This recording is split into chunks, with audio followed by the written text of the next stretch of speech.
Yo, so I'm just gonna go off the dome here, off the top. So learning to love those parts of us that feel unworthy of love or feel hurt. Loving those parts of us that are hurt or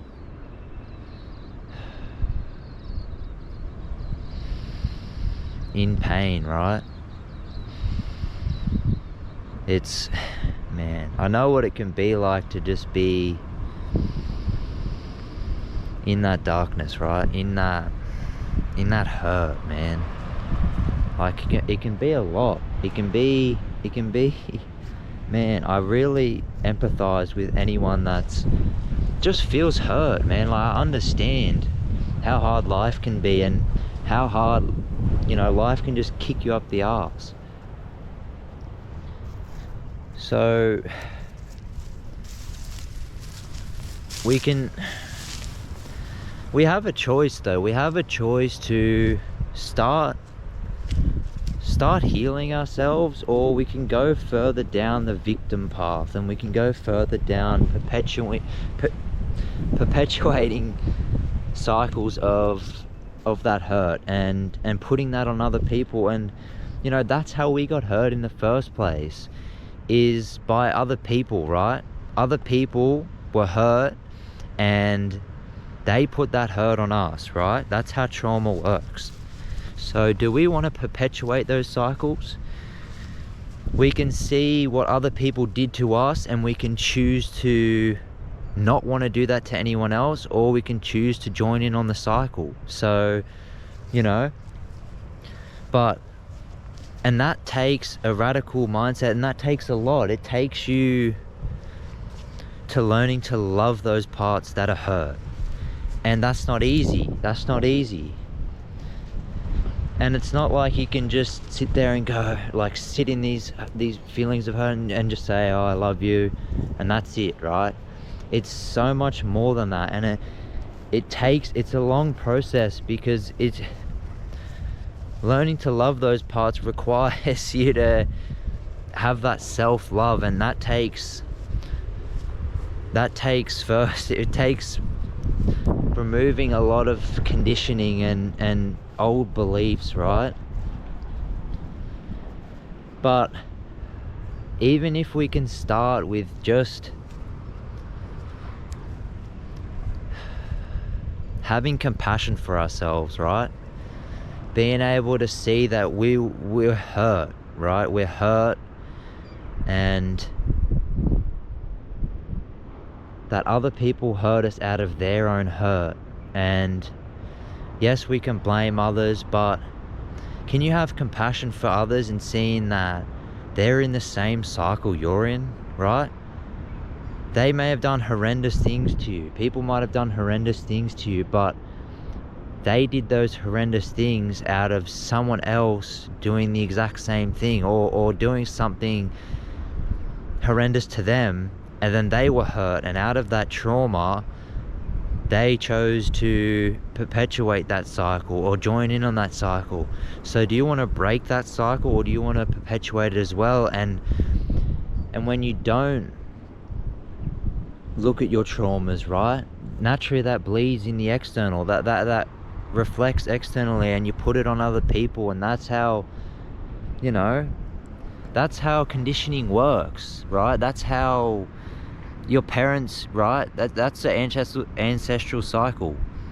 Your parents learned something from their parents, and your parents put it in you. And it's not to blame anyone, it's just the cycle of things. But when we learn to see that for what it is, like a cycle, right? We learn to see that people aren't hurting you just for the sake of hurting you. They're hurt, it's a cycle. We're all a part of the cycle. So choosing to pull yourself out of that cycle is choosing to love yourself and choosing to love others no matter what they've done, because you have compassion for others in that they're in the same shit as you're in. Even if, you know, I understand, you know, not having compassion for people that have done things that are just horrendous, right? I understand that. But if you can have compassion for people, that is breaking that cycle, and you're healing. You're doing a tremendous amount of healing, and I have respect for anyone that can do that, that can have compassion and forgive someone for hurting them so deeply, right? And understanding that they're in a cycle of their own that we're all in, right? That takes a radical mindset. That takes, man, when you do that, you're healing yourself, you're healing those around you, you're raising the vibration of this earth, and it's a lot. So, but, you know, learning to love yourself requires taking accountability for yourself, taking accountability for what's going on within your human, right? Your emotions, your thought. It requires self-awareness. It requires compassion for yourself, and bringing compassion to parts of you that are hurt. So just telling yourself it's okay, right? It's okay. Like when you're feeling hurt, just telling yourself it's okay to feel hurt. Like, and just, it's almost giving yourself a hug and treating those parts that are hurt like a hurt child, because that's what it is a lot of the time. It's a hurt, that inner child that's hurt, that we, you know, and a lot of times trauma stems from when we were a child, things happening to us as a child. And man, when we hold on to these things for so long, they build up, and it can be a lot. So we've got to really nurture that wound, that wounded child. We've really got to nurture that, and just, you know, hold space for it, allow it to be hurt. You know, when a kid's hurt, you don't, you know, dismiss it. You don't like ignore it and bottle it and you know, ignore it. You nurture that child, and you tell it it's okay. You tell it it's okay, and you know, and you don't, you know, like it's. But this takes a lot. This takes self-awareness. This takes taking accountability for your emotions and your trauma. And, you know, a lot of people aren't ready for that. So, yeah, this is for the people that are done with living out cycles of trauma. Are done with that, because we're following the cycle. This is for the people that want to pull out of that cycle. So, you know, I can't give you an exact technique of how you can, you know, love yourself, right? It's a individual process. It's not, you know, and it takes clearing old beliefs out, clearing old, you know, it takes taking accountability for your emotions, your traumas, and really doing the inner work and doing the shadow work. And, you know, most people aren't doing this. So if anyone's watching this, I respect you, and I know that it takes a lot to face your traumas and learn to love yourself again. But like, learning to love yourself is that love's always there within us. It's just the things, you know, the traumas and the hurt is blocking that love from being in our experience, right? So a lot of it is about clearing away what's keeping things clouded, right? So hopefully this video, you know, meant something to someone. I can't exactly, you know, give you a tip to love yourself. You know, tell yourself you know, like, tell that hurt part of yourself, you know, that you love it and it's okay. Like, even if you don't feel it, like, you know, our thoughts have so much power, and when we're having thoughts of hatred and self-hatred and self-pity, we're just perpetuating it. We're perpetuating cycles.